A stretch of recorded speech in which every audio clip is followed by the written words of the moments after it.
Hi friends, எங்கே கிளம்பிட்டு இருக்கோம் பார்த்தீங்கன்னா ஒரு பேபி ஷவர் ஃபங்க்ஷனுக்கு தான் கிளம்பிட்டு இருக்கோம். இதான் எங்கள் ஃபைனல் அவுட்ஃபிட் எப்படி இருக்குன்னு சொல்லிட்டு மறக்காமல் கமெண்ட் பண்ணிடுங்க.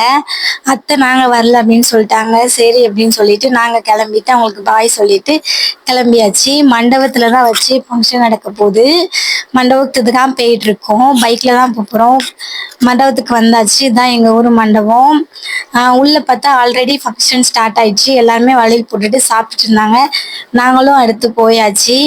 பேபி ஷவர் இவங்களுக்கு தான் இன்னைக்கு பேபி ஷவர் ஃபங்க்ஷன். இவங்களுக்கு எல்லாரும் நீங்கள் ப்ளஸ் பண்ணுங்க. அப்புறம் அவங்களுக்கு கையில் காசு கொடுத்தாச்சு. காசு கொடுத்ததுக்கப்புறம் எங்களுக்கு இந்த ஒரு பை கொடுத்தாங்க. அப்புறம் சந்தன பூசலையே, அதை பூசு அப்படின்னு சொன்னாங்க. சரி அப்படின்னு சொல்லிட்டு நானும் பூசினேன். எனக்கு சிரிப்பா இருந்துச்சு. பூசிட்டு அடுத்து தம்பியை பார்த்தீங்கன்னா பிச்சு பிடுங்கி எடுத்துட்டான். அப்புறம் வயிறு பசிச்சுதான் சாப்பிட்றதுக்காண்டி வெயிட் பண்ணிட்டு இருந்தோம். பந்தி நடமாடிட்டு இருந்துச்சு. எல்லாரும் உட்காந்து சாப்பிட்டுட்டு இருந்தாங்க. எங்களுக்கு இடம் கிடைக்கல, அதனால நாங்கள் வெயிட் பண்ணிட்டு இருந்தோம். ஃபைனலாக ஒரு இடம் கிடைச்சிச்சு. ஓரத்தில் போய் உட்காந்தாச்சு. உட்காந்துட்டு இலையை போட்டுட்டு தண்ணி ஊற்றுனாங்க.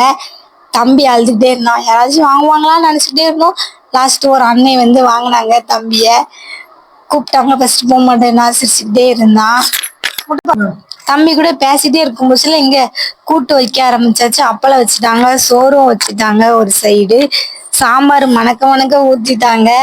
டேஸ்ட் பண்ணிடலாம் அப்படின்னு சொல்லி பார்க்கும்போது தம்பி எனக்கு மேல சாப்பிடுவான் போலயே, பிச்சு பிடுங்கிட்டு இருக்கான் தம்பி. ஒரு அண்ணா வாங்கிட்டு போயிட்டாங்க. செகண்டு சாப்பிட ஆரம்பிக்கலாங்கும் போது பாப்பா வந்துட்டான். சரின்ட்டு பாப்பா கூட்டிகிட்டு இருந்தா பாப்பா எனக்கு வேண்டாம் அப்படின்னு சொல்லிட்டான். நம்ம டேஸ்ட் பண்ணிட வேண்டியதுதான் அப்படின்னு சொல்லிட்டு சாம்பாரில் ஊற்றி சாம்பார் செம்ம டேஸ்ட்டாக இருந்துச்சு. அப்புறம் முட்டைக்கோஸ் கூட்டு ஒரு கூட்டு, அப்புறம் அவியல், அப்புறம் ஊறுகாய், அப்பளம் அப்படின்னு எல்லாமே செமையாக டேஸ்ட்டாக இருந்துச்சு. சாப்பாடு அருமையாக இருந்துச்சு. சைவத்துக்கு எப்பவுமே அசைவம் ஈடாகாது. செம்ம டேஸ்ட்டாக இருந்துச்சு.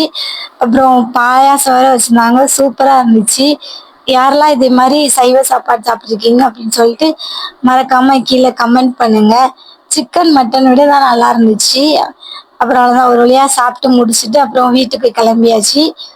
இன்னைக்கு வளகாப்பீட்டுக்கு போயிட்டு இருந்தோம். நமக்கு ஒரு பைக் கொடுத்தாங்க. அதுல உள்ள என்ன இருக்குன்னா நம்ம பார்க்க போறோம். பார்த்துடலாமா? டிஃபன் பாக்ஸ் இருக்கு ஃப்ரெண்ட்ஸ். அதுல அவுள் கொடுத்துருக்காங்க. நானே போட்டு சீனி போட்டு கொடுத்துருக்காங்க. நல்லா இருக்கு. அப்புறம் 2 வளையல் கொடுத்துருக்காங்க. அப்புறம் என்ன கிடக்குன்னா ஒரு சாக்லேட் கிடக்கு. யாருக்கு வளகாப்புன்னு பார்த்தீங்கன்னா ட்ரேஸ் கபிலா அப்ரஹாம் அவங்களுக்கு தான் இன்னைக்கு வளகாப்பு. நல்லபடியா அவங்களுக்கு பேபி பிறக்கணும் அப்படின்னு சொல்லிட்டு எல்லாரும் ப்ளஸ் பண்ணிட்டு ப்ரேயர் பண்ணிக்கோங்க. இதே மாதிரி வீடியோ பார்க்கணும்னா எங்க சேனலை மறக்காம சப்ஸ்கிரைப் பண்ணிக்கோங்க. டாடா பாய்.